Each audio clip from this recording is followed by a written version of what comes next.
You've probably already seen reviews of AMD's latest graphics card, the RX 6600 XT, so I thought that since I now have my hands on one, I'll do something a little bit different to what you might have already seen, and that is test this card across a handful of games at a load of different settings in each game to see where you would probably end up playing it and how well it would perform. And I'm also going to be testing at both 1080p and 1440p so that no matter what sort of resolution and setting you want to play at, you should get a rough idea of how well this card would actually perform. Now I think that we should start with a quick tour around the card that I'm going to be testing.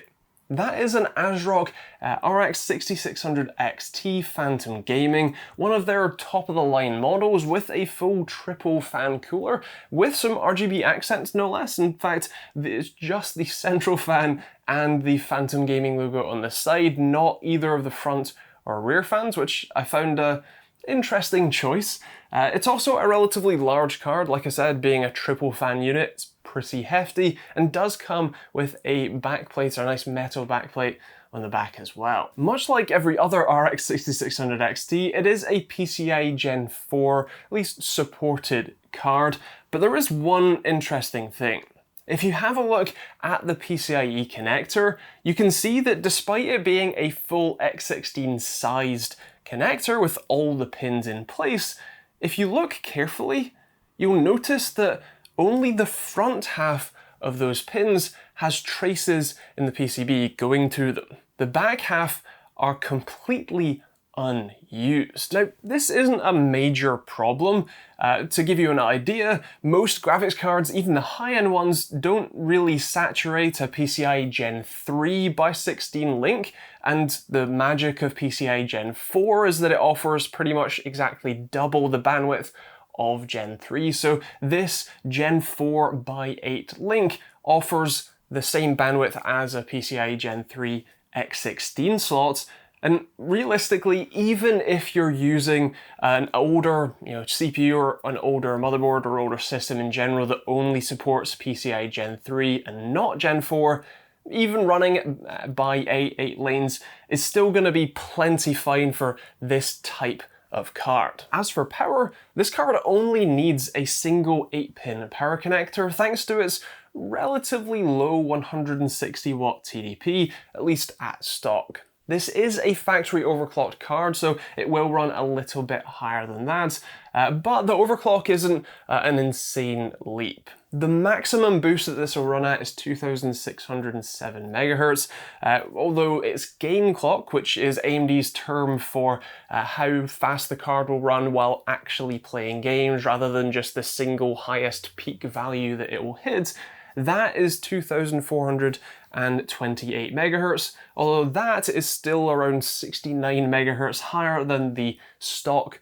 card's game clock, which is nice. And also you can even use AMD's driver to automatically overclock this even further if you wanted to push it just that little bit harder. So that'll do for a look at the card. Let's get into the results. I should make it clear that I'm testing with a Ryzen 5600X with 16GB of 3600 megatransfers per second RAM, that's CL14, and I did make sure that the PPT, the package power target, is set to the stock 88 watts, as I've had some trouble with that in the past. Now, in Watch Dogs Legion, the first game up, at 1080p, you're looking at around 120 FPS average from low settings. There is a bit of a trade-off in image quality, and considering how little performance you lose by stepping up to medium, just 6 FPS, I'd be pretty hesitant to use low personally. High has a bigger hit, although it's still over 100 FPS average and a respectable 79 FPS in the 1% lows, and for me the visual quality improvement easily justifies that performance hit. Very high drops it another 10 FPS down to 91 average, but Ultra takes the crown for the biggest drop at just 65 FPS average. Personally, I think I would stick to either high or very high, depending on my preference for visual quality, as that's a good balance between, well, visual fidelity and performance. Interestingly, even at 1080p, Watch Dogs reported using 7.12GB of VRAM at very high and exceeded the 8GB of GDDR6 VRAM that this card has, using 8.84GB at ultra settings. That might explain why the system, or why the running at ultra settings can drop the performance by such a big gap, because it's having to use system memory, which is not only physically further away and so adds latency, but it's also much slower, with 3600 mega transfer per second RAM clocking in about 29 gigabytes per second of bandwidth, whereas the GDDR6 that's on this is more like 256 gigabytes per second. So yeah, it's bound to be a little bit slower. Now moving on to Cyberpunk, as I explained in my recent video on the GTX 1060 in 2021 versus the 3060, Cyberpunk has two main preset settings that you can change. The first one is the quality, image quality presets, which range from low, medium, high, ultra, and in our case, ray tracing medium and ray tracing ultra. And then the other one is the texture settings, which range from low, medium, and high. In my case, I'm going to simplify things and run low quality and low textures, medium textures, medium quality, high, and then high textures for everything past that. Now at low settings, the 6600 XT should net you around about 100 FPS, which for Cyberpunk isn't too bad. Image quality is pretty horrific, so stepping up to medium nets you a little over 10% less on average, but offers a slightly better visual experience. High is personally where I think I would set it, as you still get over 70 FPS average and close to 60 FPS in the 1% lows, and get a visual quality that's good enough to maintain your immersion in the world. Ultra drops almost 10 FPS more, but that's nothing compared to enabling ray tracing. At ray tracing medium, it ran at just 29 FPS average, with 1% lows down to just 21. It didn't even look that much better, just much less smooth, and even worse is the ray tracing ultra preset, which offered a slideshow-like performance at just 17 FPS average and just 11 FPS in the 1% lows. It's genuinely unplayable, and again, it doesn't even look that much better. Moving on to CSGO, at the lowest settings, you're definitely CPU bound. It peaks at around 554 FPS average and 207 in the 1% lows. A more middle ground setup only drops around 50 FPS average, and even setting everything to their highest, most performance impacting options still nets you 372 FPS average.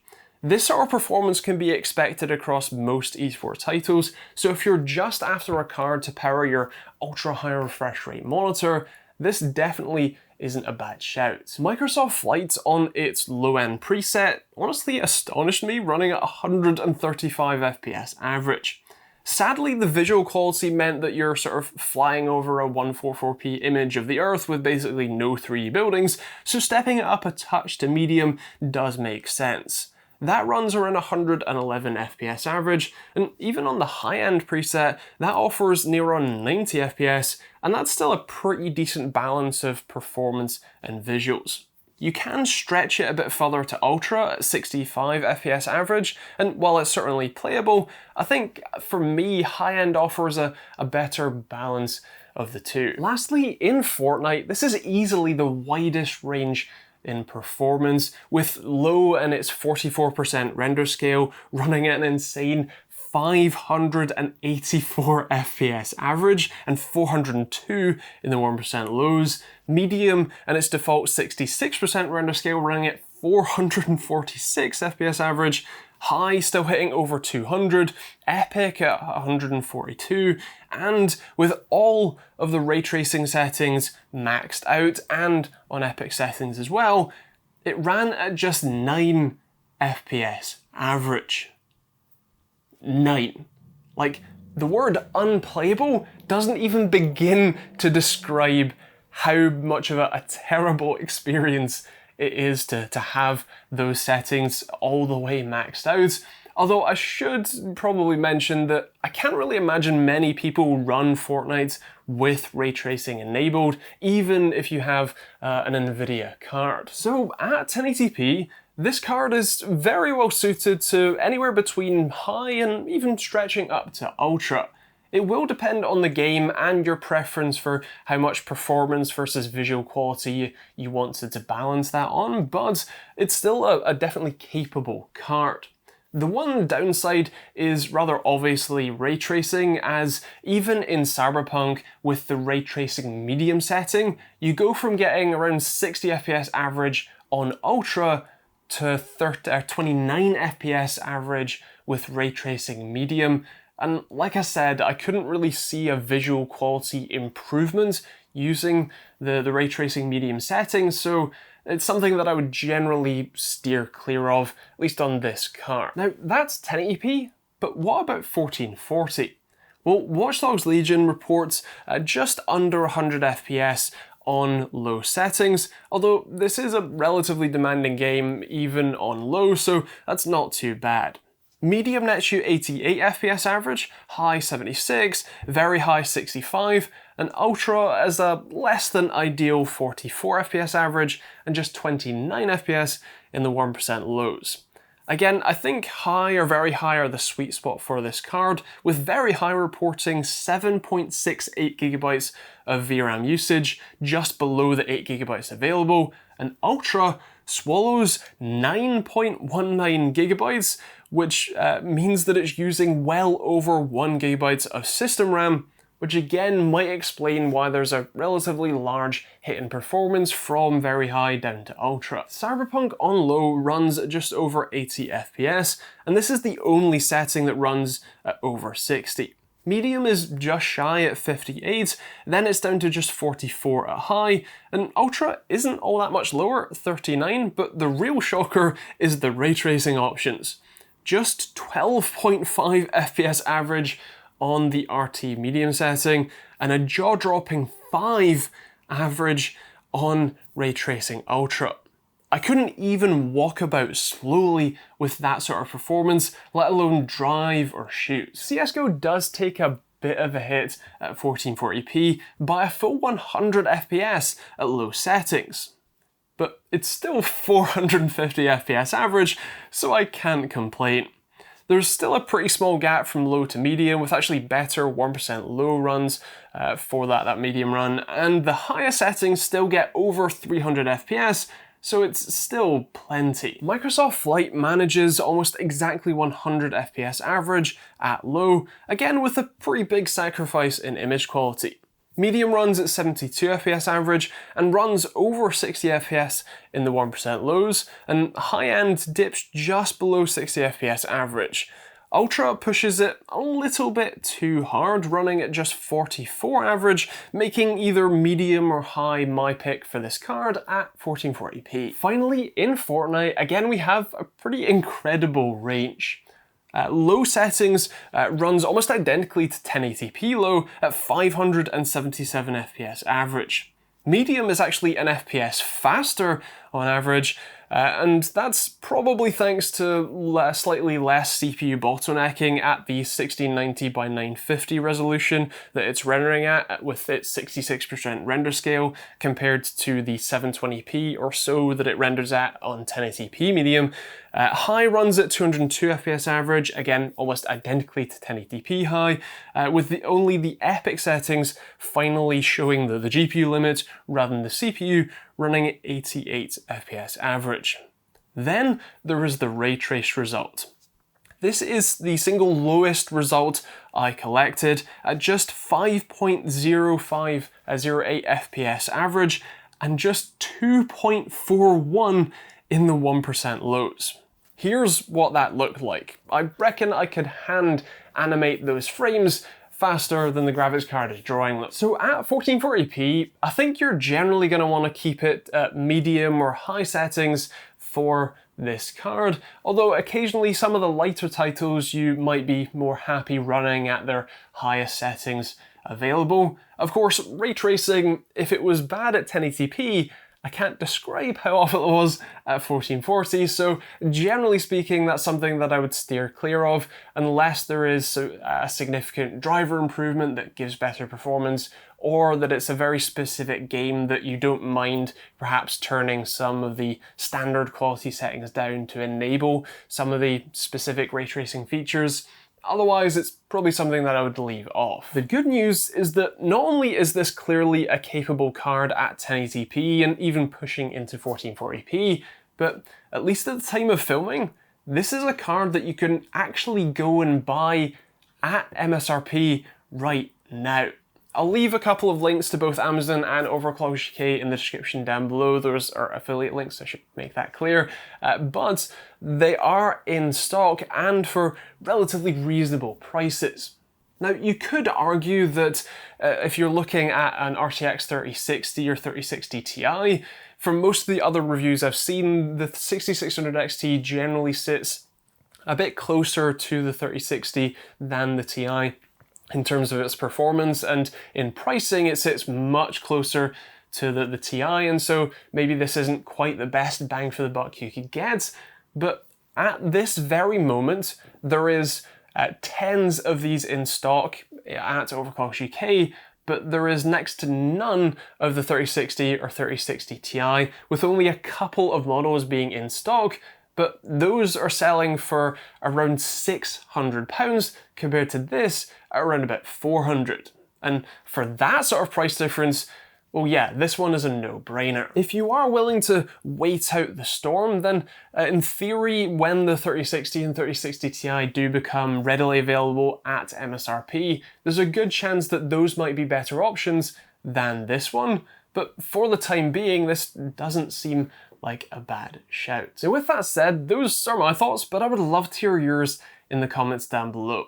What do you think of the 6600 XT? Is it a card you'd pick up yourself because you can right now, or would you rather wait for something like the 3060 or 3060 Ti, or even the 6700 XT to be more readily available and better pricing? Feel free to let me know in the comments down below. I would also love to hear in the comments if you want to see more videos like this one, running through a load of different settings with different graphics cards.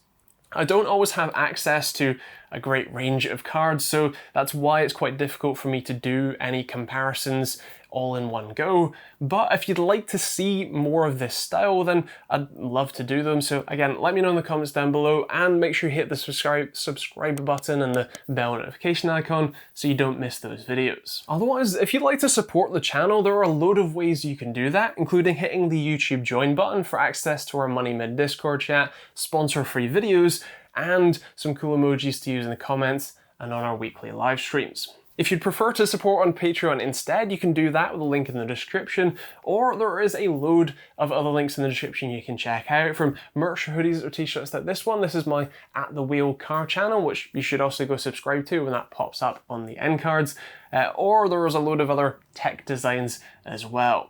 There's also affiliate links, like I said, to both this card for Amazon, Overclock UK. There's a list of my system parts if you're interested in checking those out, or a load of other options for VPNs, Humble Bundle, Streamlabs OBS, a load of other stuff, so feel free to check those out.